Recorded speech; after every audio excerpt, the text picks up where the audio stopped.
معلومه ليك بقى يا صديقي، الفيديو ده كله باي اكل انت هتشوفه في الفيديو تكلفه الفيديو كلها 200 جنيه. مش بقول لك اخر الشهر والدنيا مزنقه واكل ايه، بيتزا، كريب، شاورما. ما تيجي يلا نشوف.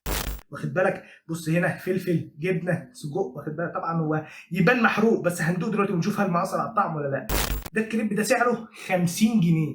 دي بيتزا يا رجاله من مكان مجهول، انا ما اعرفش اسم المحل، قسما بالله ما اعرف اسم المحل. واخد بالك؟ بس معاه ثلاثه بقى ظرف في كاتشب. خد بالك ده مدلعك شويه بس ايه ده؟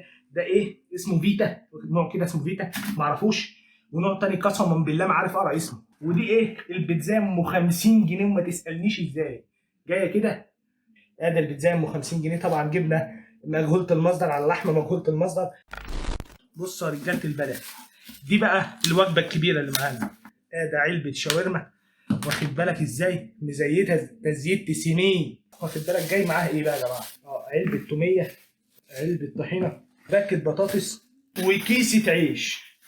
اها. الوجبه دي بقى بكل اللي انا وريتها لك، بالبطاطس بالعيش بالتوميه بالطحينه بالمخلل، ب 100 جنيه. تسالني انا ازاي؟ ما اعرفش.